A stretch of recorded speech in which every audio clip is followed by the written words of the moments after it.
All right, Tanayah Sam, welcome to the Express Truth. Thank you for having me.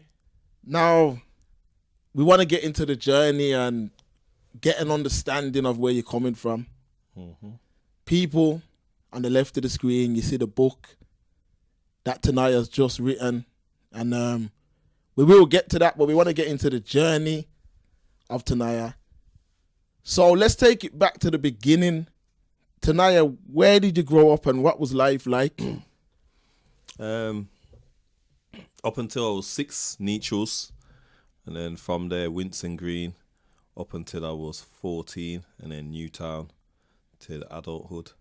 And in terms of, like, when I was up to 6, it was a Rastafari kind of thing. Had dreads myself. My mum and my father had dreads. And I remember the community. I remember it was just, everything was good, innit? Everything was good for the most part. Moved to Winson Green, got to experience more of a community feel, more friends, explore the world more. Shouts out to all those Winson Green, Lee Street, Musgrave, Norton Street, Hobson Close, Ken Street. It was fun times. And then when I went to Newtown from 14 onwards, I felt like things were more serious, needed to be more on my game, more watching over my shoulder, just needed to be on point. So, were your mum and dad both present in the house? Up till I was 6, yeah. And then from there, it was Marduke's and father was intermittent. So, what was your relationship like with your mum, firstly? I think it was good. I knew no better. In terms of my mum had me from an early age, and then she had my brother, and then there was my 2 sisters. So from young, mum was holding it down with 4 kids, and mum was a soldier and a fighter, man, trying to do her thing. But I don't think I recognized just how much of a fight and struggle she was going through from early. So my pops was more the superhero to me, and my pops, to be fair, weren't, he weren't really pulling his weight as such. So yeah, but the relationship with Marduke's, my mum was mum, innit? Okay, so Mum's the queen. I want to get into the relationship with your dad. Now, when you say that your dad wasn't pulling his weight, what type of thing are you talking about? Like, he wasn't present enough, financial, emotional? I think financial is obviously, it's always down to what the man can provide. So some would say they need certain amount a week or a month, but the man can't provide that. So that's always debatable. But in terms of the emotional side, I think he could have been certainly present more. I think, not to slate pops, because my dad had his own journey and his own difficulties and struggles, and he's had to make his own way and go through learning himself. But I think I saw more of a road from pops, and that was attractive to me. So yeah, but my relationship with my dad, I think, was also good. Okay, great. So what type of things were you into, like football? Yeah. Football, Liverpool, 1986, Liverpool, and up to this day, hoping that we win our first Premier League this season. So yeah, football. I was football crazy. Loved playing it. We used to play out on the street, just Kirby's, Wembley. Would travel from Winson Green to Spring Hill to play in football. Used to play at All Saints pitch off Lodge Road. We used to scale the All Saints wall, and back then it was like Inchai man, some of the older Inchai man them and younger Inchai man them, and like the first wave of Burger Bar. because Burger Bar was there's actually two sets, and so the first wave we used to play football with some of them. Me and my friends, we were really young, but we still all used to play on that park. So that fun times, man. Even athletics, when athletics used to be on the TV, and then everybody be in the house watching Linford Christie, and then come out and imitating that same sport discipline out in the community, running around the block and all. It was fun times, man. Tracking, it was fun times. When I look back those days, I just think it was fun. And what was the community spirit like at that time? Where were black people in Birmingham at that time? I remember there was black shops on Soho Road. At least, yeah. I can't like pinpoint who had the shop, but I remember more of a black presence on Soho Road, Villa Cross. When I say black, I say the Afro-Caribbean community. I remember just a sense of wherever you go, yo, wagwan. Everyone just talking to each other. Yo, yeah, such and such, son. Yeah, all right. Yeah, man, me is da-da-da-da-da.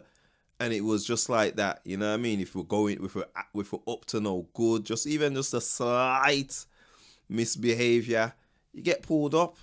And it was just like, you know what I mean? Sundays, I remember Sundays at Oakland's. My dad used to play in Romantic Bubbler Sound. And Sundays would go to Oakland's Community Centre, and the place would be cock. You know what I mean? It would be cock, but it would be like elders, youngers, kids. And it was just a vibe, man. It was just a vibe. And there wasn't, I don't recall there being a fear like there's going to be a gunshot or someone's going to get stabbed or something's going to happen. It was just a vibe, man. So that's what I remember. When did that community spirit, when did you notice that was starting to change? What was some of your early experiences with that community spirit starting to change? I think when I started to go dance, I seen I'd say a more darker side. I remember there's a certain individual at Winson Green Community Centre, which is across the road from the prison, and like when the sounds are taking long, he'll back out his gun and, yo, man, string up my sound, string up your sound, and what my dance starting? So I used to see them kind of behaviors there, you know what I mean, and see couple people hold a box. It was more of to me, it was a darker vibe to what I was seeing in the daytime in the community. And then I'd say when I moved to Newtown, the youths them, I feel like the man them up Newtown, they was on crime earlier than the Winson Green set of man them that I was amongst. The Newtown man them, I could see criminal behaviours from earlier, and I could see the pressure to raise money. And that, I remember those days, you know what I mean, women's handbags were getting pulled, and it weren't just white women or the Asian women necklaces, it was black women's handbags were getting pulled as well. So starting to see those type of things. Then gradually, as I got more involved into criminal activity myself, just the sense of the whole community vibe, it really switched up. It really switched up. When we started to see the drum and bass scene, and where a lot of us were connected to Jamaica, there was a definite dislike towards Jamaicans that had come over that were involved in criminality, who we would refer to as yardies. There was definitely a dislike, I think, across the board, across the country, not just in Birmingham, Handsworth, and so things just eroded. So just before we get back on track with the story, can we get a little bit more clarity on the type of activity what we call in the yardies, but for those who don't know, Jamaican men who were coming over. What type of activities were they involved in from the naked eye? It was the drug dealing. I was seeing certain black British based men getting badded up. They were just drawing down the older men's women right in front of them. So it was a level of disrespect towards black men from England. And it's not Jamaicans. It's a specific few set of man that came with a level of arrogance because of the lifestyle that they had been privy to previously. So it was more like you know what I mean? It was a bossy, me have my gun, me will kill you out here. You know what I mean? It was that kind of thing. And man weren't responding to that, to be fair. Definitely the young bucks weren't on that. So, have you got any example of a time when, say, a yard man tried to move to one of the British men and they had to defend it? Do you remember anything specifically of that era when that happened? I think in terms of, let me think. Like, I can remember when British youth have violated yardies, but in terms of them, at a time at a dance, at one of them house parties, a man's tried to draw a man's woman, and the man's there with his woman, and he's tried to draw the woman in front of the man, and it's just gone off. So yeah, I think that's probably, yeah. So, moving forward from the environment that you got, the yardies, black British, they're starting to, like, so now we're starting to lose the community spirit at this time. When did you start to leave your innocence? When was that transition? Sorry, I'd also say when it was like the Rasta movement, I think we were more, as a community, more self-conscious and was more about unification. I think once the dread started coming off and the cracks started going in the spliffs as well, so that would have been going on within the undertones of all what I've said. So that as well would have definitely created an erosion within the community. What did you ask me? Sorry, because you're coming from at this time you got a relationship with your mom. Yeah. You got a relationship with your dad. You're into football. You're quite an innocent young man. So when was your first transition into the other side of the fence? Yeah, once you go secondary school, that transition starts. You know what I mean? The secondary, I went to Harborne Hill, and there were certain, you know what I mean, little energies within the school. Obviously, people from the older, because I used to, in the school, in class, I'd be with the youngers, but when I went to school, I would be with olders, and so I would be seeing what the year 10s and the year 11s are going on with, you know, the girls and the guys and the sexual activities, and just how people used to just go on, and I suppose these little things, they just started. And then on top of that as well, again, I would say being amongst my father and the sound thing, because I was going to dances from a young age, just, you know, as my dad was the mic man for various sounds. I would go and firstly just, you know what I mean, just be there, and then it would be that I'd be involved in the sound by lifting the speakers and the amps and being the box boy. So I would be seeing stuff from in the dances, and I guess it just... What type of stuff, if you don't mind me asking? There will be the drugs, man getting badded up, boxed up, guns being pulled out, the sexual behaviours.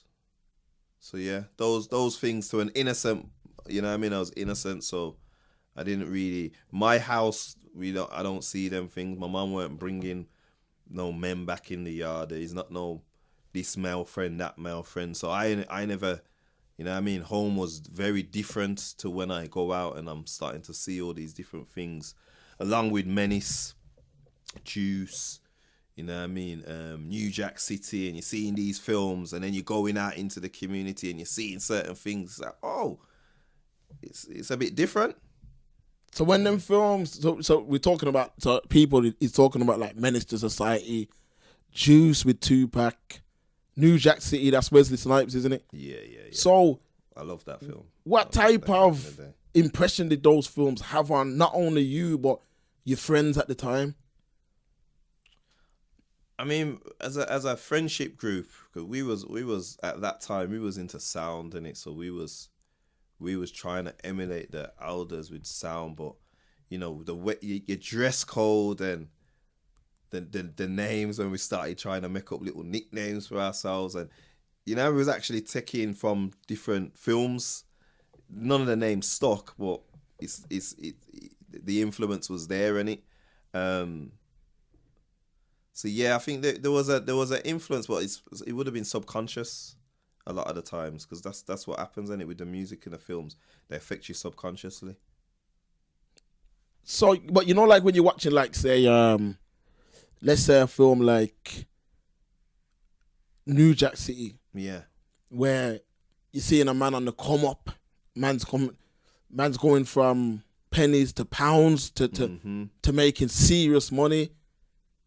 Was that something that at the time not only you but your group of friends would have looked at and said, yo, we can do that too in England, in Birmingham? Nah, we weren't on that level. That weren't the thinking. I think it was still more just sound. We weren't clapping raises back then. It wasn't that. I was still more with my friends from Winson Green, and that we had built the sound together. We were clubbing our money together to get our Bunty Killer records and our Beanie Man records and the latest rhythms. And so those films were entertainment, and we connected those films to the man that's driving down the road in the Saab 900 with the Kango hat and the rope gold chain, and like, oh, that must be the connection. But it's still not a thing where we're going on that pathway. And when we go over by Frontline, because we used to go Badda Bar Crew to play Street hold on Fighter. Hold on a second, because we're talking to the whole of the UK. Yeah. So, Frontline Calf, what is that? Okay, so you got Frontline on Soho Road, just past Soho Hill to Soho Road in Handsworth, and then you've also got down Lozals Road as well, or Villa Cross. So there's like two spots where people would go, and basically they know they can buy drugs in it. They know drugs are available there. It's a hangout spot for the rude boys, but it's also where Street Fighter is an arcade game. So for me and my friends, we're clubbing our little change and we're going to play Street Fighter. But the older, the ones that are slightly older to us, which in essence become Burger Bar, that's where they would hang out at times as well. And I'd say we would look up to them for sure. We'd definitely look up to them. And at this time, yeah, were these first wave of Burger Bar, were they getting money? Did it appear as though they were getting money, like were man's rolling in certain cars and jewelry and a certain man, yeah, there was getting paid still. Okay, so at the time, so when you're seeing that, was that something like, yo, them again, nah, still when I was in Winson Green, it wasn't that wasn't the motive. I think once I went to Newtown, that's when things changed. When I've hit 14, when I'm seeing like man's my age getting money. Okay, so we're gonna get to that. We're gonna move through to that. So, what was the name of your sound system? People, I gotta do this tonight. A sound system. Explain to them exactly what a sound system is. A sound is it's a collective of individuals that you'll have a mic man, you'll have the DJ, You'd have the operator, and you'd have a team of individuals that will basically play a set in house parties, in the dance. Will play a set, and you will try to make your sound unique in the way you deliver the tunes them in the party or the dance, and you would get dub plates that will specifically mention your sound's name. So at that time, we had Young Generation. There was Young Generation. There was Young Stone Love. Tyrone Melody and Wiley, Young Wiley, were like, at the time, for the sounds as a youth man, they were like the Ronaldo and the Messi. And everybody, all the other little sounds, as far as I'm concerned, we're trying to get to that level. So Young Stone Love, Young Injection, Body Fusion, obviously Black Heat, Mention Movements. There was all over the city, in the different little ends, there were sounds that were coming up. So amongst this crop of sounds, your sound, Black Heat, what was your popularity like? Where was your ranking? Yeah, I think we had a nice little following. We was getting there, to be fair. Our rivals were Mention Movements, who, it was just a friendly rivalry because we go same school, childhood friends, but they're like over Spring Hill, Ladywood, we over Winston Green, innit? So we just had that little rivalry. They started more or less the same time as us. So the first dance that we both played was the clash between us. So yeah. And then from there we used to just play out in different parties and across the Midlands, to be fair. So give me an understanding. So Black Heat, you're playing out that first clash. You said, what kind of crowd would you attract in numbers wise, just to kind of get an understanding of how popular the sound system culture was at the time? You see, back then at the community, we had it at Spring Hill Community Centre. I'll be making up the number, if I'm honest. Can't remember. Because it was packed, but when you're younger, the amount of people that you probably think is probably wasn't even that number. But to us, it was a community centre. It was packed. People from Handsworth, Hockley, Winston Green, Ladywood, Lee Bank, Borsall Heath, they were there. And I remember it was just like, those days where everyone just dancing away to the tunes. And it was a vibe. It was a vibe. And it, like, you would have certain dances, youth man dances, where in certain locations it's more happy-go-lucky party-ish, and in certain places it's people are there but it's a bit more moody and people are more standing on the sidelines reserved. It's similar to, I'm sure, what goes on that scene today. I don't think it would have changed much. So yeah. Okay, so let's go into when you moved from Winston Green.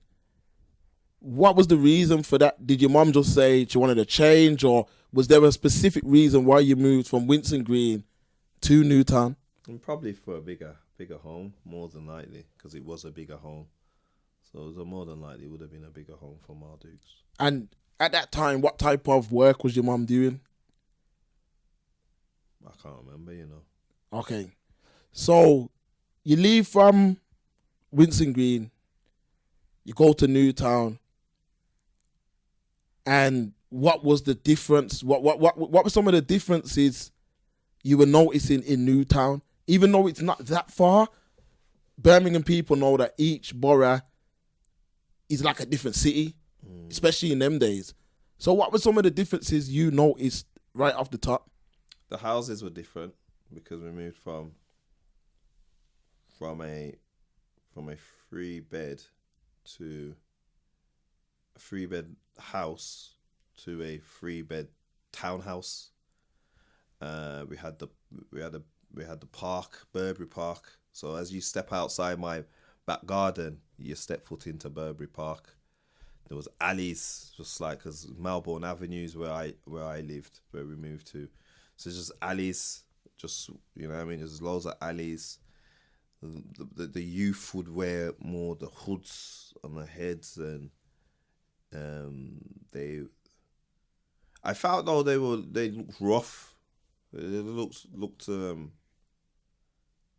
not trampy, but they looked rough. You know what I mean? It just the appearance just seemed more rougher. So basically, the poverty was more evident there. Yeah, I feel like yes, Okay. yeah. It seemed like poverty was more evident, so it was rougher. Back then, there was. You see, over Winson Green, you'd know such and such, that boy there or that girl there, who her father is or who her mother is.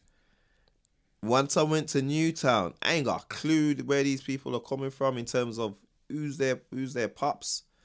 Over Newtown, I will see more mixed race than over Winson Green. To everyone was just like, it was just like straight black Afro-Caribbean ones, connections to Jamaica. Newtown was I was starting to see more of the mixed race.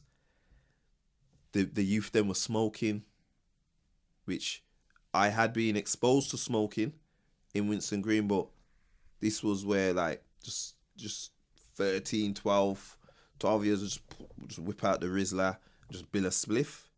So that wasn't really a Winson Green flex, you know what I mean? And Newtown, there was more about their money, licking a raise, as opposed to the kind of just more relaxed, chill out kind of vibe in Winson Green. So earlier on, you mentioned that there was guys like jewelry was getting ripped from Asian ladies' necks, bags were getting ripped from white people, white women, black women were getting robbed also in Newtown. Now, when you mentioned that, are you trying to get at that? There was almost like morals in Winson Green, so people weren't doing them type of moves in Winson Green at the time. Nah, because there would have been certain man in Winson Green that I think would have left Winson Green ends to go and lick a raise. It's probably in terms of the structure, the infrastructure in terms of businesses is different with Winson Green. Winson Green's got the hospital. We've got so you got the hospital. You've got the mental institution. You had 1 and 2, but there were those factories and warehouses. You'll be going further up into Winson Green, going into Black Patch, where we're pretty much in the middle. But with Newtown, like the shops were a lot closer to where I lived. You know what I mean? So there was a secondary school more closer to where I lived. So the infrastructure in terms of the movement of people, I think, is more busy to where I was in Newtown as opposed to where I was in Winson Green. So I that could have played a role. But in terms of the morals, I'm not gonna say that there's. So it wasn't like doing them type of moves wasn't like a Newtown thing. It was just that it happened in Newtown. That's it. I was just seeing it more in Newtown, but it was happening across the city. Okay. Yeah. All right. So when was your first interaction with people that were living a gang lifestyle, gang members? And when at this time you still 14, 15? All right, so I would have been going when I used to go Badda Bar Crew. I used to play Street Fighter. I'd be losing. I'd be Ken or Ryu, and I'd be losing to Dazzlim or Zangief, and I'd have my man just lean over like, "Yo, let me take that. Let me beat him for ya." So them man there would take the game, and I wouldn't get back my game. So those individuals there, we all knew who they were in terms of their social status amongst the peer group, and we affiliated them to Badda Bar.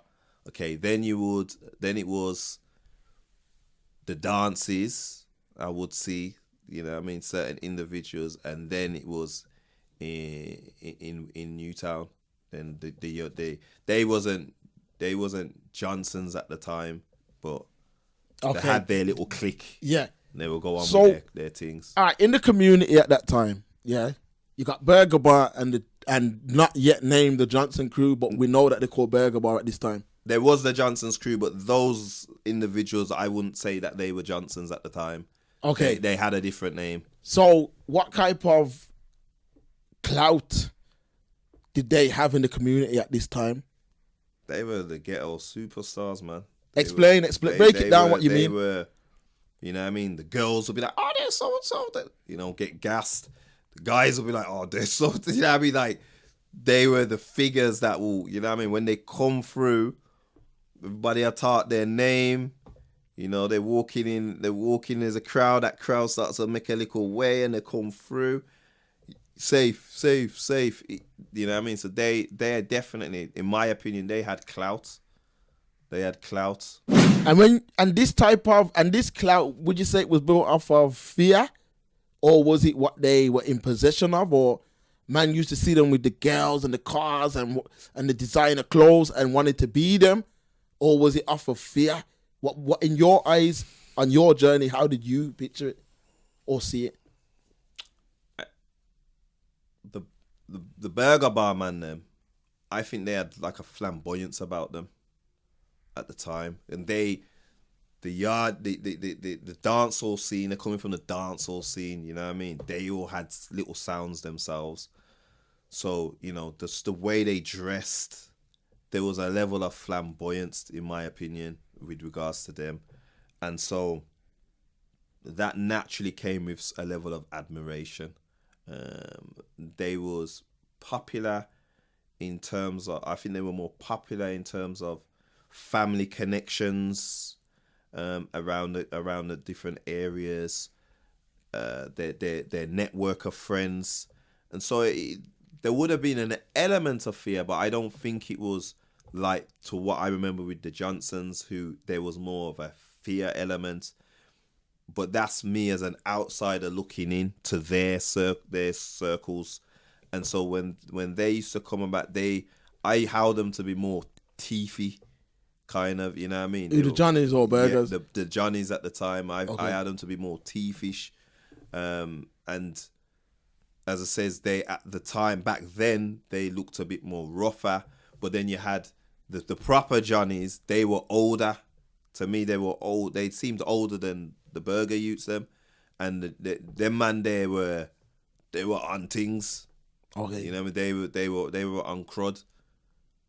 Okay, so when was your first interactions with them? When you started to say, okay, yo, they started to notice you, or was you already known through the sound days?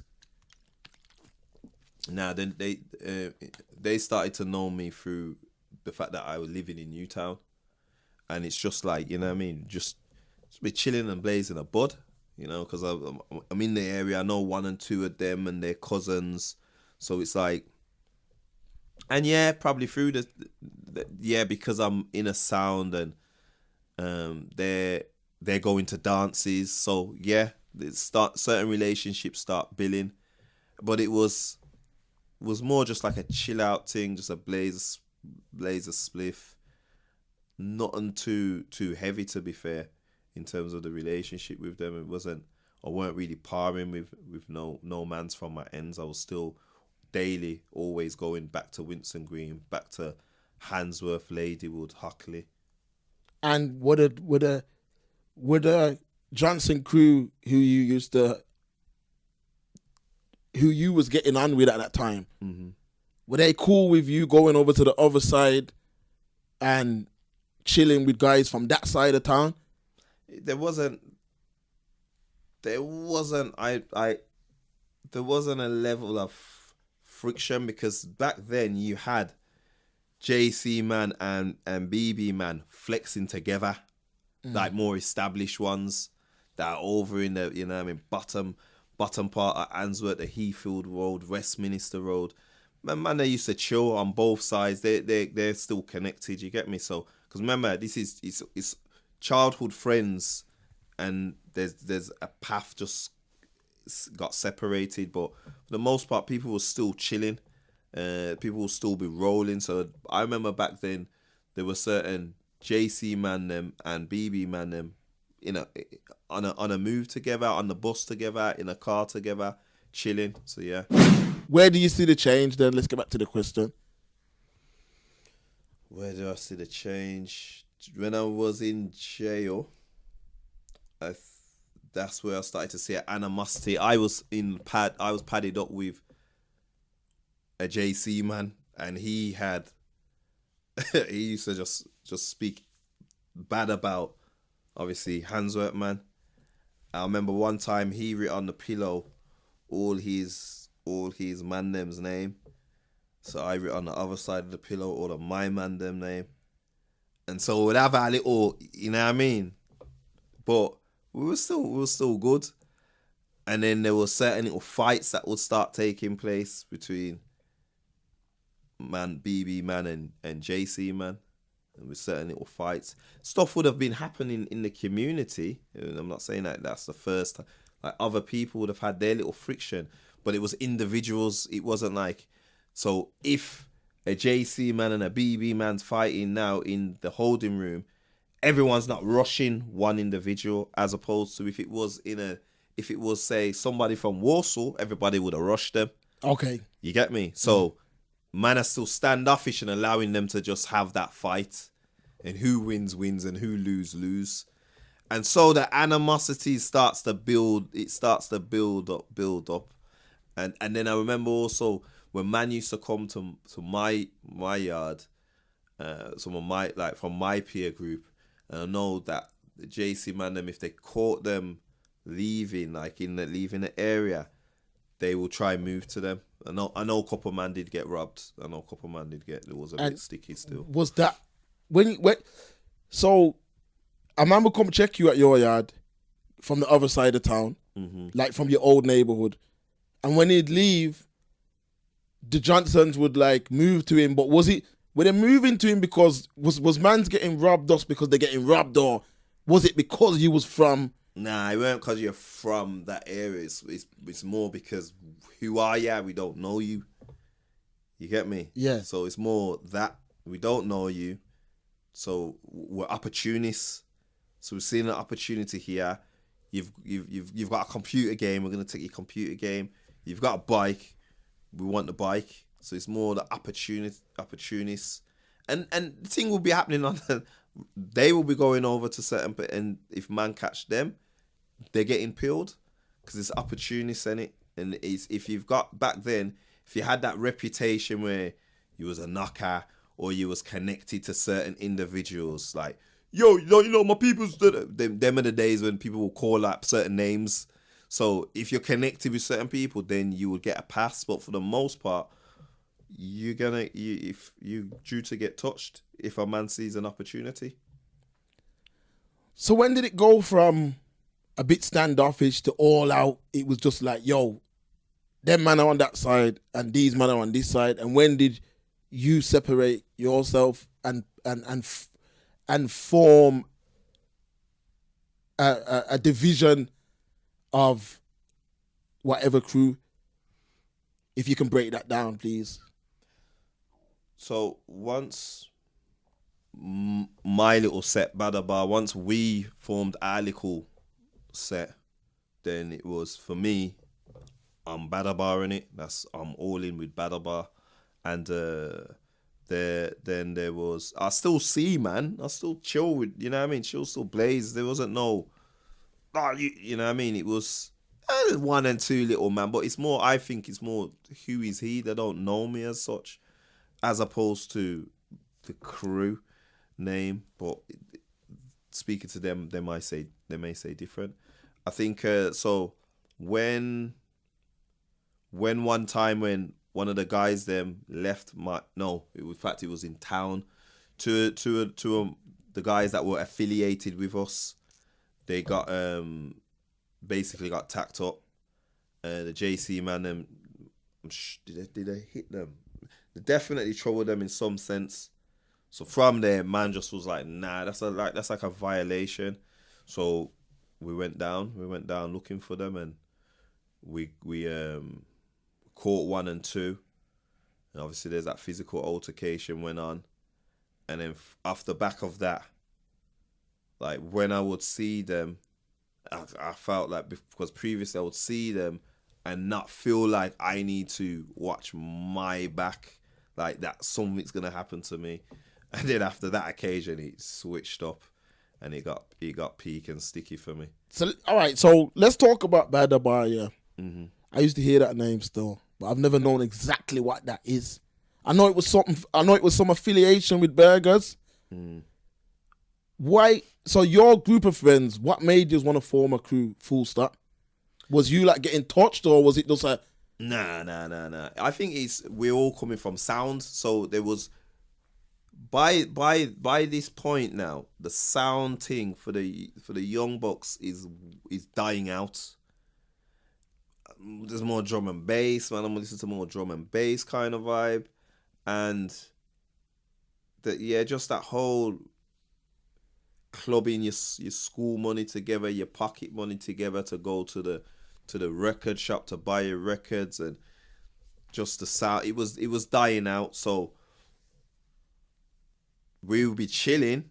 You know what I mean? Everybody's through the network has all start to link up, and there'll be certain spots within the areas where we just all congregate. There were about 14, 15 of us that were more solid, and then there was the affiliates. And then it was just one day we were just in the yard, and the conversation was like, yo, we should call ourselves something. And I think it's more off the back of the sound culture days where you'd have a group of individuals and they'd have a name. And I think that's how that came about. And obviously we just went through different names, and Badda Bar was the name that got chosen. And what was the affiliation to the Burger Bar crew? Were you like family members, brothers? Why did you like affiliate yourself with them? Because there would have been family relations, and just because we're over that side of town, even though I'm in Newtown, I'm still spending the majority of my time outside of the home, over those areas that will be more affiliated towards Burger Bar. So we just kind of saw ourselves as a natural replacement for them when the time comes. So we saw ourselves as the youngest to them. Okay, and what type of, now that you had formed the crew, and how much members, first of all? I'd say there was 14. We started off with 14 proper. Then there was the affiliates, but there was 14 when we named it. It was probably there was around 12 of us, couple man missing. Okay, so you got the crew now, Badda Bar, like a younger version of Burger Bar. What kind of thing was you like getting into now that you're a crew? What was you getting into? What kind of thing was you up to now? We still had, there was still like the sound dances going on, so we'll still be going nuts, but we'll be going together, you know what I mean, all together. And I think the personalities was popular at the time, and there were certain individuals that were more popular than others amongst us. And the girls, you know, that I think there was like a little small following of girls. When we used to go dances, we all used to do certain dances that were fresh out in Jamaica, because we still had that connection to Jamaica, which again would gain more attention. We used to tag everywhere, Badda Bar, Badda Bar, Badda Bar, on the bus, anywhere you could tag it, the name, it would get tagged. And off the back of that, the popularity, I think it grew. It wasn't more criminal related. It was more a belonging. Look at us, we're a family. Can you see us? Can you see us? We're not invisible. We're here. Can you see us? Kind of thing. So did it ever turn to a point of where you were getting involved in did it go to that point, is what I'm trying to ask you, where guys were now involved in criminal activity? Yeah. When did it change from the sound, going to dances, probably girls, whatever else? When did it switch from that to what we call road stuff? when the need became greater, which was slightly within that period where you need the clothes, you need the trainers, and you're not gonna get that from the hard-working mums who are having to pull the weights and carry the family on the back. You need to get your own little independence. So I'd say like 15, 16, that's when definitely the raises started going on. And it was more like, yo, man smoking weed and no one's got no money for a draw. What? Hit the roads and raise the money. So I'd say around 15. And then when you talk about hit the road and raise the money, you don't want to go into detail. 'Cause it's up to you, Tanayah. It's just, yeah, I don't, I'm not proud or wish to glamorize any of the criminal foolery that I did in the past, because I seek repentance from it all. Definitely. So, all right, you're getting into road stuff. We'll just call it that. Mm-hmm. Yeah, you're making money now. We're surviving. It's not really making money. It's surviving. It's a new pair of trainers. It's a new tracksuit and a coat. It's not money. It's, you know what I mean. So did it ever become money to where you had gone above your average working man's wages, say? Yeah. That's when I started selling the Class A drugs. Okay. And what was the transition like getting into that? Was that just something that... Well, from selling cannabis, you work your way up because there wasn't the market as such. I went Glastonbury, and that for me was like, once I went Glastonbury and I raised a certain money in Glastonbury, seeing how swift it was, things kind of shifted, and then I found a decent amount of Class A drugs, and again things shifted for me. So at this time now, you're living a certain lifestyle. So did you reach, what kind of point did you get to? Cars, or did you get past designer clothes? Cars, flying out, where was you at? It was cars, it was designer clothes. Back then there was 1 and 2 man with Rolexes. So I feel like that was the next stage where people were starting to look at the Rolex, because if you got a decent car and you know, back then, like when I exited, it was the house and garage, the Soul Solid, Heartless Crew wave, and it was like the Moschino, your Valentino, your Iceberg. So you're in those type of designer brands daily, and you have in your car, you got your little bits of jewelry, you know, you got your pocket full of money. But to me, when I exited to what I see today, I was nowhere on the scale that I'm seeing some of the youth making today. But also the value of money that we had back then, when you evaluate it to that, it was worth more for sure. So yeah, at a certain stage now. So I'm saying, like you said, certain man have got Rolexes, certain man have got cars, designer clothes. Was there anybody in the crew, and I always thought to ask this question, was there anyone in the crew who was saying, yo, we're getting money now, let's think long term? Out of the 14 mans, did nobody say, let's buy a yard, or let's try and buy some land in yard, or let's try and do this? Was everyone just on wasting the money? Man, we're living from the morning and just trying to get to the night. There was no long-term thinking. The long-term thinking was buying guns. That's what man's long-term thinking was. Okay. All right. Let's get... If anything, it would have been the straps. I don't know. But, sorry, there was a couple, man, that was... Yes, it was house talk, but they were olders rolling with us youngers. You get me? So they were, in terms of their advanced thinking, It was slightly up in it. So they So were give me an talking. example of what they were saying to you. Nah, it's just conversations being had. And man's like, oh man, looking to buy a yard. Da, da, da. You know what I mean? So, but it's not something that I thought, oh, you know what, I need to buy a house. I didn't really think that. Okay, was you still living with mom these times? Nah, I'm from when I was back end of 16. I left You had your home. own place. I was living with like cousins, and there was the hostels and girls. You had girlfriends around this time. Yeah, when I started living with the girls, that was like 18. Okay. 18 plus.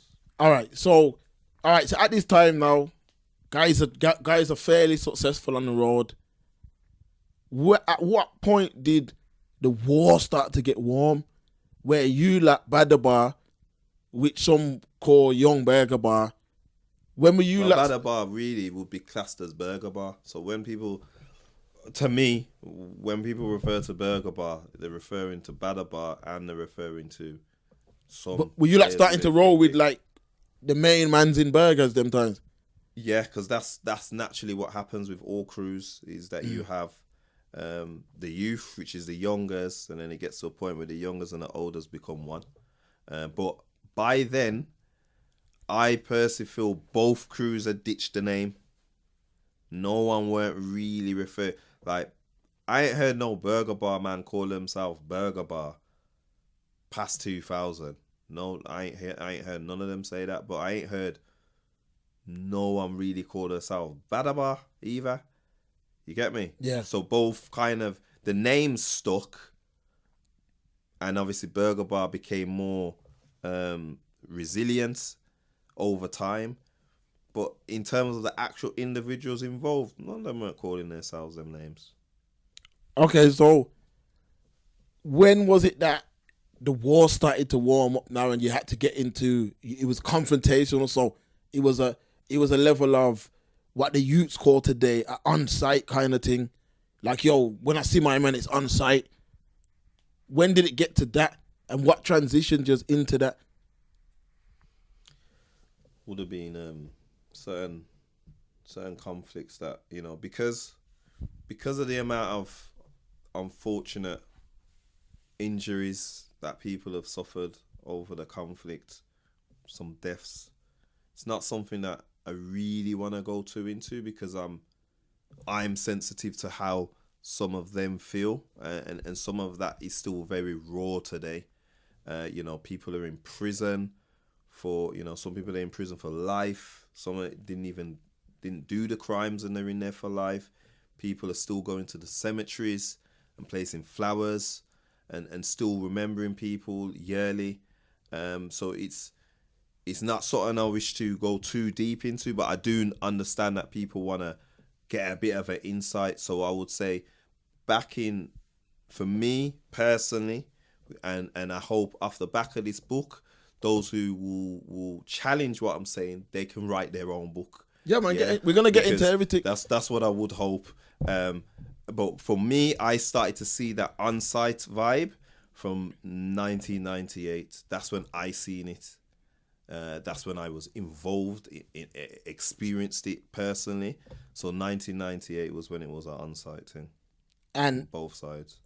I got to give them an understanding of how deep this thing was, because Burger Bar and Johnson Crew, them names are known in every part of England.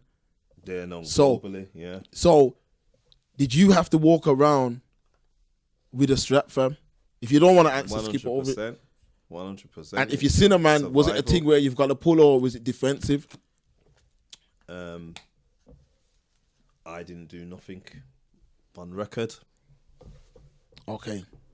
But did a man ever if you ever seen a man from the other side, was it a thing where that man said, yo, it's my man, yo? There's conflict. There's certainly, you get me, I've been shot at. You know, I'll be lying if I didn't say no one didn't pull out no gun on me. I'll be lying if I didn't say I've had to do 10 toes down the road. I'll be lying to say I didn't have to, you know, duck bullets. And I'd be lying if I says it wasn't a tick for tack daily.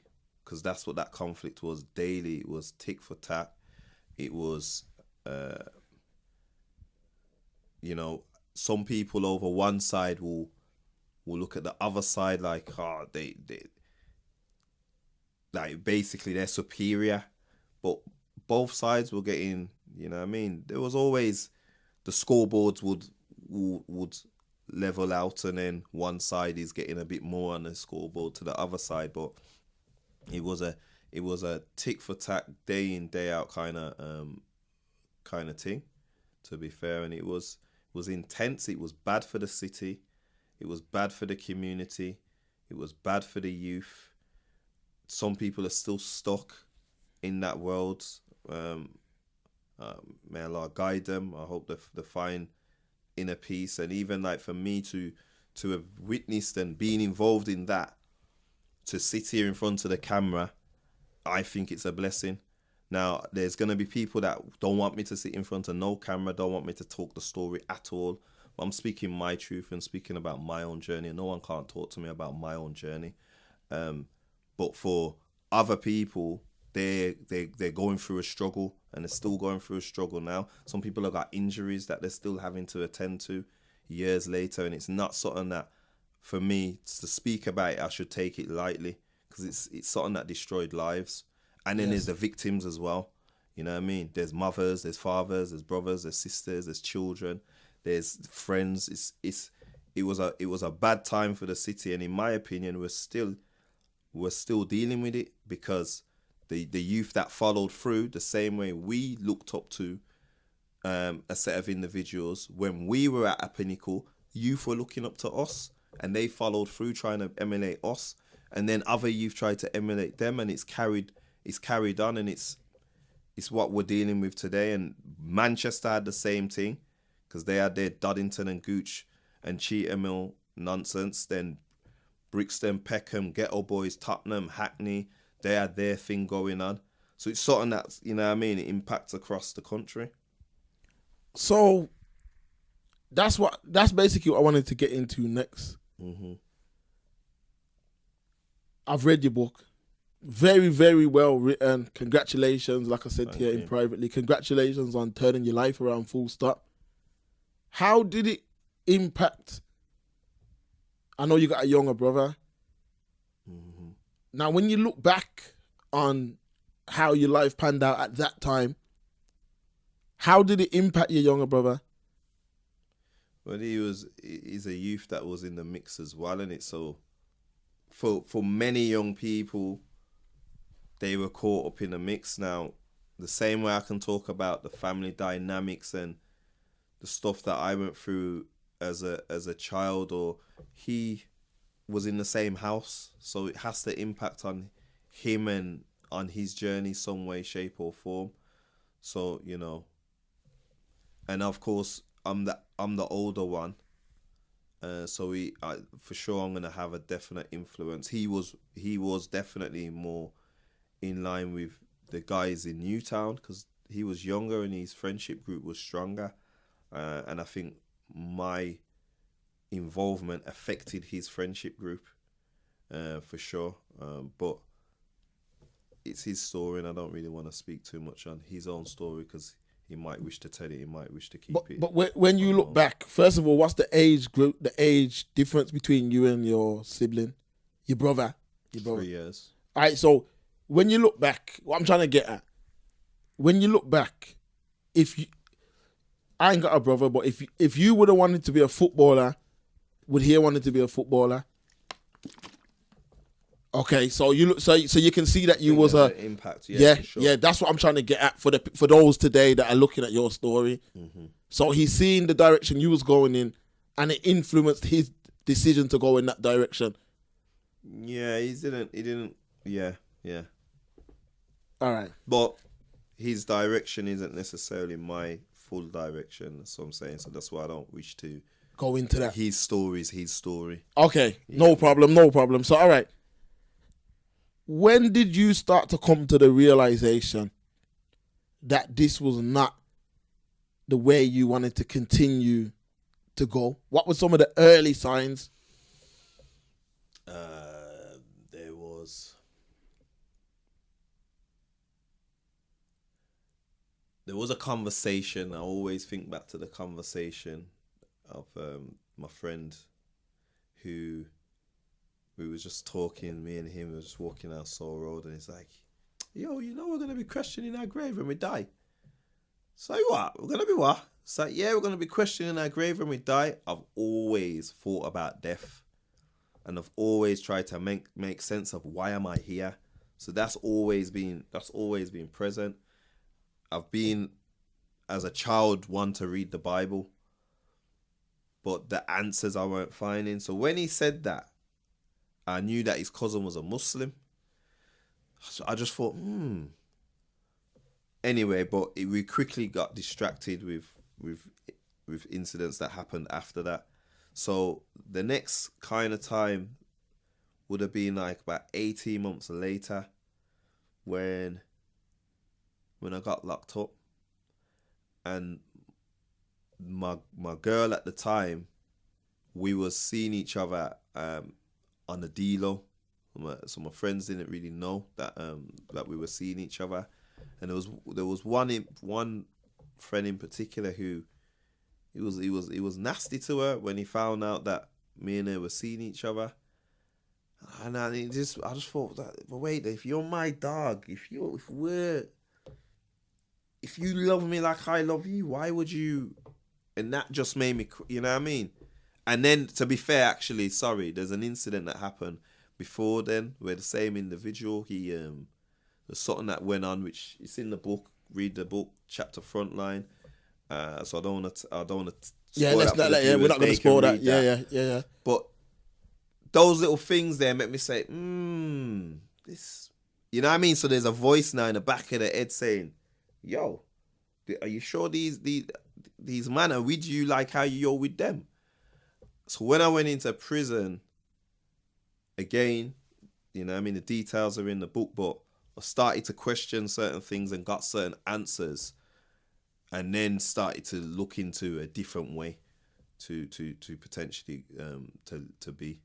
All right, so that was like your first signs that you couldn't continue on this path. Give me a few other examples of when you realized, look, I can't continue like this. The voice was always in the back of my head. There's, you know, like, obviously I do, the work that I do enables me to go to kids and speak to kids in schools and prisons and so on. And I always mention this particular thing where there's an incident where I'm in the crack house and a woman comes in with her child, and the child's elated. It's the child's birthday, but the mum needs a fix, and the mum ain't functioning without that hit. And so she comes into the crack house to buy her fix, and she leaves the child with me and my friends while she goes upstairs. And I remember the thump on my conscience, like, and I remember looking at the little girl, and I just say in my head, like, this ain't right. And then following the woman and going upstairs. And I always, when I say it, I can always picture it because the room's empty. Yeah, there's no floor, there's no carpet, it's just floorboards. There's no wallpaper. There's some net curtains. The net curtains are dirty. And the woman's, you know what I mean, she's got the pipe. And you can just see the smoke coming out, and it looked evil. It looked evil, bruv. And no amount of money can make that scene come out of my head, because it's humanity in it, and it's a form of destroying humanity. So that incident there definitely was like, yo, this drugs thing. Like, obviously after I carried on selling, but I just wanted out. I didn't want to sell drugs. I remember actually having the idea of bringing a couple taxi ranks together and having like one main taxi rank. But it was just like, how am I gonna do this? These are all Asian man taxi drivers, but that's what was in my head working when I was going to the trap house. I used to jump in a taxi, you know. So these are the things that I was thinking. So yeah, there was just little incidents. I think in terms of like the conflict between BB and JC, that in and of itself, that didn't really, that was just life in my head back then. It's just life, and I weren't really thinking there was a way out of that. To be fair, it was more the lifestyle was what I was like questioning, and the what I'm doing for money wasn't sitting well with me, and people who I'm holding in high value as friends, I'm saying, well, actually, one and two of them, they're not really. And then there's others that, you know what I mean, to this day, like, I still got, you know what I mean, love for them, although probably haven't spoken to them for like nearly 20 years. But I still, in terms of that friendship that we had back then, I still hold it valuable. So when you was of the thinking of leaving the lifestyle, is it something you ever verbalized to other members in the gang? There's a time when me and a friend who is serving life sentence now, and we was in a crack house looking out the window, and it was just me and him, and we were talking, and we both said we want to become Muslim, and we want to get married, and we want to have kids. And we're waiting for the next sale, you know what I mean. So we're waiting for the next addict to come, you know. And at that time, it's the war's going on, and I would say it was a war. But we're having that intimate conversation, like, yo, man wants to turn Muslim, yo, and get married, and I want to have some kids, yo, and, you know what I mean? So, and I'm very fortunate to have been able to live that out, and, you know, it's not necessarily the same for the one who I was talking to. So, just before I get back to the to the journey, this is a question that I've asked online before, but I want to ask you now. Mm-hmm. Did you grow up in a Christian household? Mm-mm. No. No type of religion at all? Jehovah's Witness, actually, my aunties. So when I used to babysit my cousins, I have to go Kingdom Hall. So that was a short period of time, but yeah. Did the Saturday school because that's where everyone was going. Saturday school, so it was like the friendship network thing. But in my household, other than remembering the dreads and the picture of Marcus Garvey and Selassie in the early stages, there wasn't really a faith. So, when did you identify Islam, and what were the early stages of, yo, this could be a thing? Jail. When I went into jail and read the Quran, well, read a small portion of the translation of the Quran, that's when I used to go with my aunties to Kingdom Hall for the Jehovah's Witness thing, they used to have Bible studies, and when I'll be at the house with my cousins, when it's Bible studies, I'll get involved with them. And there was always one prophet that always intrigued me, and that's the Prophet Abraham. Always intrigued me. So when I got the Quran, I wanted to see I was first of all shocked to know that Muslims talk about Abraham and talk about Jesus and Moses. So when I looked into their stories, I was familiar with them from the Bible studies, and I was like, wow, so, you know what I mean? It was reaffirming and coming with more detail. So from that point, I was like, yo, I need to be more into this. But it wasn't really until I went actually on the run just before I went on the run, when I made that true transition and delved right into that faith. Okay, and then, because we're not gonna get into that story of what led you, cause that's in the book. Mm-hmm. So people buy the book. So you finally make the decision to turn Muslim now. How did it feel? What were some of the early memories you have of being Muslim? And what were the differences from the road to becoming Muslim? When I first associated myself with being a Muslim was in jail, because I took my Shahada in jail, and I remember a couple man ripped me from road, like, and they were youngers to me, and they, in essence, they were looking up to me. So they was like, yo, how you turning Muslim? It's like they had more information about what is expected of a Muslim than I did at the time. So I remember that part there where I could see people were starting to look at me slightly differently.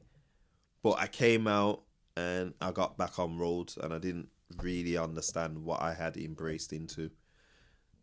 Then when I did now go into Islam, when I was on the just before I was on the run, I remember putting on the gown for the first time. I remember seeing a girl who I had probably seen about 4 to 6 weeks, and I had pulled up on her. I was driving a sports car. I was in designer clothes. I pulled up on her with music pumping out the car. Got her number, you know what I mean? We met up, and then she seen me jumping on the bus in a gown. And I'll never forget the way she looked at me like, huh? You know what I mean? And I remember feeling like, yes, I need you to see me in this way. And I just put my head down and just sat on the seat and just, you know what I mean? And I was very humbled. I remember people looking at me just like I'm mad. But I knew what journey I was on, and I was humbled. And I remember people coming back to me like, yo, someone say you gone mad, you know, like you're losing your head, like what, go on? Yo, so and so says you've been smoking crack. These little things were, you know, coming to me. But when I would look into the faith and read and understand about the journey of the Prophet Muhammad, peace be upon him, I realized that he was being called a madman and etc. So I kind of welcomed it, because I felt like maybe I'm on the right path then. So yeah, I definitely felt different. I couldn't go and just chill with man and they're blazing, because I stopped when I did turn Muslim properly. I stopped smoking straight away, and I stopped drinking straight away. So my social groups straight away just went smaller, because the conversations that I have, if I'm going around man and they're smoking weed, they're talking about they need to do this raise, they need to buy this drugs, they need to do this and that. I didn't want to be involved in any of that. So my circles were changing. Everything was changing. So how did because obviously you're black, yeah? Mm. And you're coming from the gang culture, Afro-Caribbean background. How did the Pakistani Muslims react to you when you did convert? I felt there were times where I'd go into, you know, Muslims greet each other by saying Salam alaikum, wa alaikum salam. And there's many times I'd go into certain mosques in and around like certain areas like Handsworth, and I'd go into the mosque and Salam alaikum, and they just look at me and just walk past. So, huh? They wouldn't acknowledge me. So I was experiencing that in some places, but then there was other places, alaikum salam, brother. Was you both Muslim, huh? And they would be intrigued and want to know more, and they seemed fascinated, because at the time, I know for Brum, in terms of practicing being visible, of the roadman then from my era, as far as I know, I was the first one to turn Muslim and be visible with it. There was other people that were definitely off road and Muslim, but saying from like my circle group, etc. So it was like a kind of like a big thing to some people. Yeah, so you're on the run now, Muslim, and at some point you end up back inside. Mm-hmm. When you go back inside, how do the gang members on both sides, your side and the opposition, how do they react to you now being Muslim? You don't have to go into too much detail, because I know you touched on it in the book too. Yeah, there's See, with some of the guys that I used to roll with, like there was a not a fallout, but like there's some man since to this day we've not spoken, and some people have their different reasons. I know that like at one point there was some whispers I'm an informer, but I'm on the run, and I'm not around to declare that I'm on the run. So I remember there were certain individuals that I couldn't really go around and talk and spread the word, but then there was certain man that obviously that understand and know the situation, and I will go and I will try to talk to them about Islam. So there were certain people that were seeing me, and then there were certain man that I just disassociated with. We just don't mess with each other. But with the JC side now, there's, whilst I'm Muslim, on 3 occasions they did try to shoot me and try to do me something. So there was people knowing that I was Muslim, but I think on a whole, people thought it was a phase. That's what they did. They thought it was a phase. For me, when the JC man tried their thing, I wanted to retaliate, but if I retaliated, it would have said that I'm not being true to what I am in terms of the faith, and I needed people to understand that it's Islam that I'm working with. I'm Muslim. I don't care about the road thing. So when I went into jail now, I could have those conversations where I'm face to face, and I can step to a man and say, yo, is it a problem? Because I'm telling you before, and when I'm saying is it a problem, I'm making them know straight away, I don't want the problem. Okay? But I will defend myself, but I don't want the problem because I'm on a different journey. And every one of them that I spoke to says, yo, I'm not even on that myself, you know. Start having the convo, and then I can start talking about Islam to 1 and 2. And so, man, it's just like, all right, cool, and we just go our separate ways. And it's just that. Then with the guys that I used to par with, I'm able to now have more of a deeper conversation about, yo, what we're doing, it's wrong. And have you thought about this option? And I will talk to them about Islam. And then there were certain situations where I would go into jails and it's more predominantly JC, man, and you know what I mean? But again, it's the faith took precedence. And it was during a time where a lot of roadmen were starting to go towards the faith as well. Okay, so how did you get back into the normal way of living? Because you're coming from, you've seen some things that only you know. So I'm saying that only you know. You've seen some things that must have been traumatizing. How did you get back into normal society? How did you sleep at night? How did your family accept you back? How did you become the young man that sat in front of me today that has achieved the levels of actually writing a book? What gave you that self-belief? If it wasn't one thing, please give us an explanation. I'll be honest, I think normality is when I came out of jail, because 4 years on the run. Yeah, I've had, I didn't lose sleep, but no, yes, I did lose sleep, because if a car pulls up, I'm jumping and looking out the window.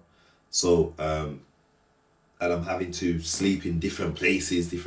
So that there were moments of ease during that time on the run, and there was moments of hardship.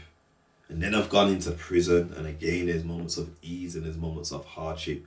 But all of it is connected, and the prison sentence, which is 5.5 years in prison, and then the 4 years on the run, it's all related to the one incident. So realistically, yeah, I got to experience certain normal little things, but it's still not normal. It's when I've done my sentence and I've come out and then gone through the transitional period of being institutionalized, settling into society, and starting to actually believe that the goal that I had when I was in jail, I can see out, which was about 18 months after being released, when I truly believed, yeah, and truly started to see myself for what I am. And what how did that happen? How did you see yourself for what you are? When I came out from the get-go, when I came out, I was on a mission. I knew that I wanted to basically spread a message and raise awareness to young people, give them the truth. And that's the truth. Like, I can tell you about bad things I've done, but if you're in that world and you're truly living that world, you're going to experience bad things to you. So, and people don't like to talk about that. I'm going to talk, I'll talk that. I want young people to experience the being in jail and getting the news that someone you loved is dead, and then being left in that cell and experiencing that element. I need them to understand that. And did that happen to you tonight? That did happen to me. Who was the person? It was my girlfriend, my former girlfriend at the time, when I was on roads, and then when I turned Muslim, and she also turned Muslim, and years apart. She turned Muslim because of you?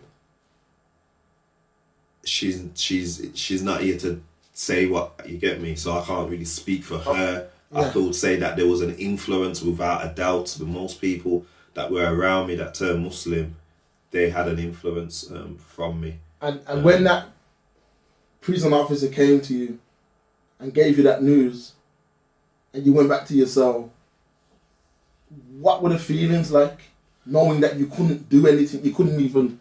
I couldn't go to the funeral. I couldn't... It was my mum, because I had a dream, and that dream signified to me that that person who I cared for and wanted to make amends with would come out of my life forever. So that's what the dream signified. So I was kind of like eager. I was like, yo, mum, saying to my sisters, like, yo, have you got in touch with her? So when I got the news, I was extremely devastated, and to just be in a jail cell, like, I feel like that news affected my digestive system, if I'm really open and honest. And that's the impact what jail can do.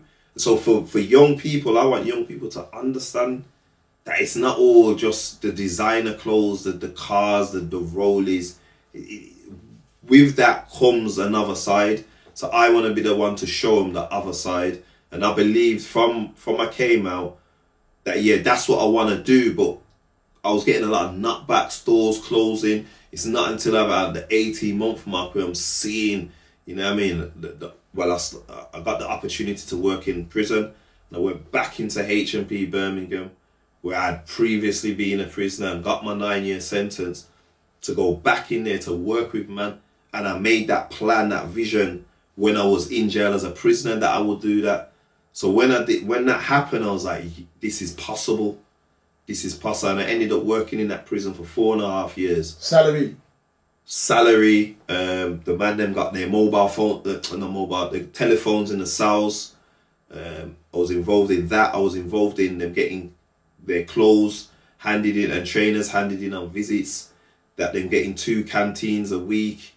The improvement to visits. A load of stuff that I was involved with that I know helped the quality of life of the prisoners. And to this day, I know some things are still taking place that they're benefiting from.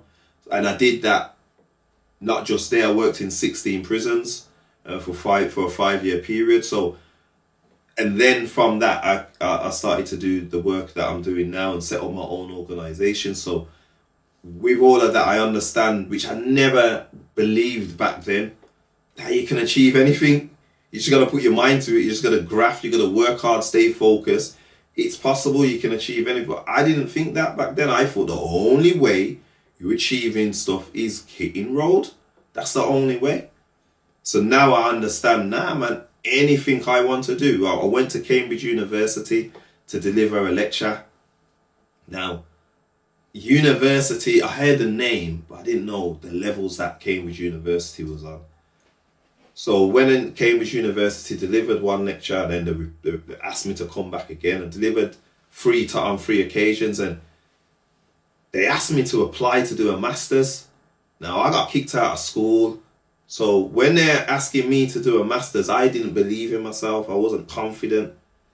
I did the dissertation that they asked me to do. It was a struggle, but I got accepted.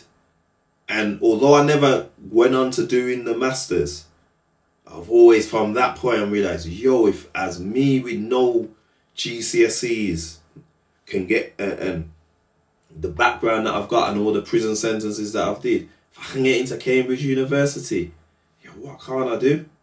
And so that's my approach now. That is my approach, and I just get on with it.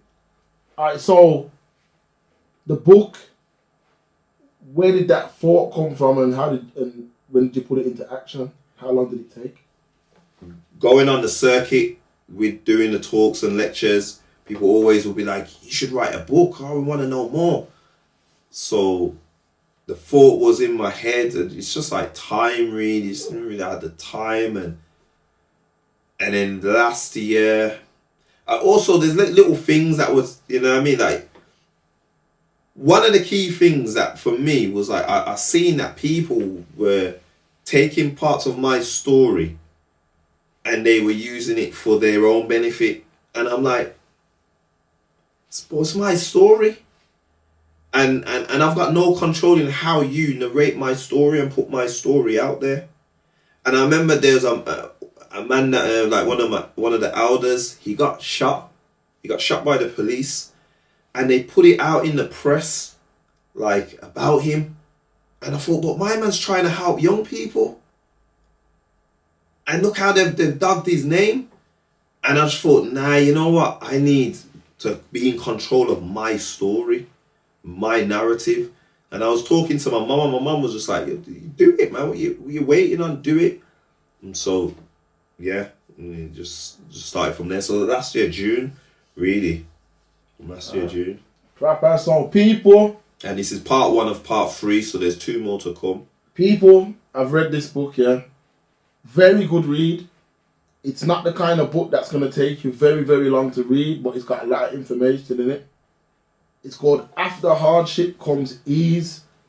A very, very serious book with a lot of messages, and you can get an understanding.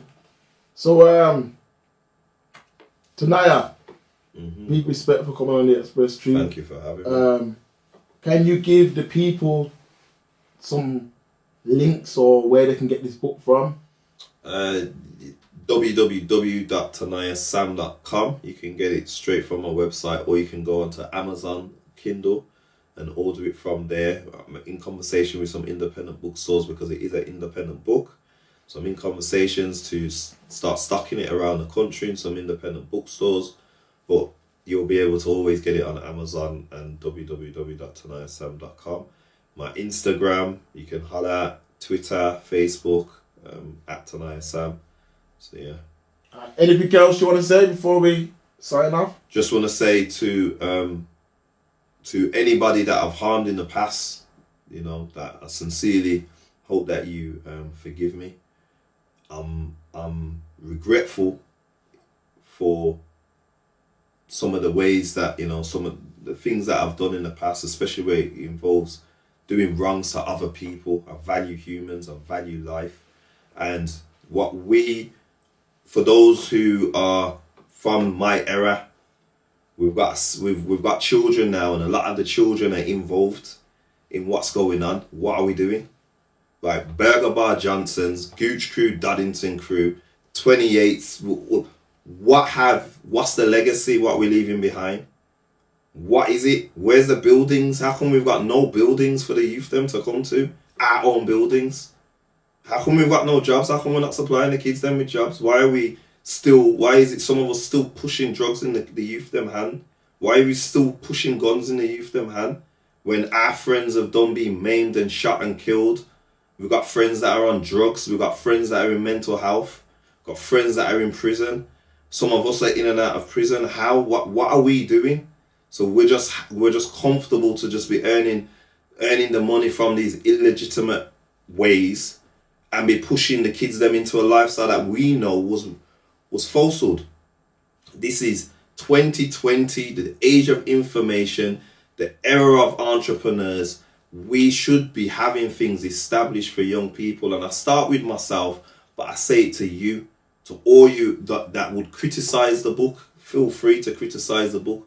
But what's your legacy? That's what I want to know. What are we setting up for the children.